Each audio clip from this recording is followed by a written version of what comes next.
Okay, let's talk about this video from Detective Bree. Yeah, she's not a detective, by the way.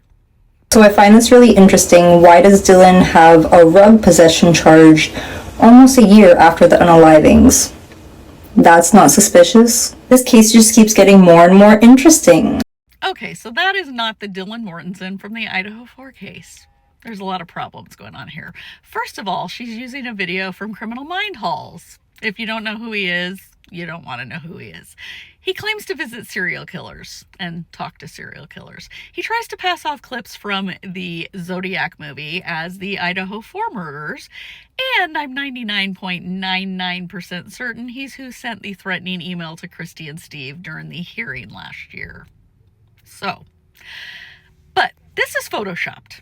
First of all, that code is a Minnesota code, and it was repealed in 2023. So there's no way somebody was getting arrested for that in November of 2023. Secondly, Dylan Mortensen from the Idaho 4 has never lived in Minnesota to get any sort of charge there. Now, there is a Dylan Mortensen that lives in Minnesota, and it's a man. So it's not the Idaho 4 Dylan. And he was born in 1995, so definitely not the Idaho 4 Dylan. And he did have an arrest for drug paraphernalia in 2022, but the charge was also dismissed.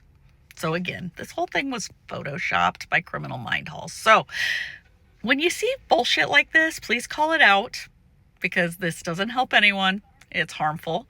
Please be mindful of who you get your information from, because there's a lot of bad actors out there like this Detective Bree, like Criminal Mind Halls, and I haven't quite figured out yet whether Detective Bree is willfully ignorant or just plain stupid. But neither one is a good look. So just beware of who you're consuming content from when it comes to true crime.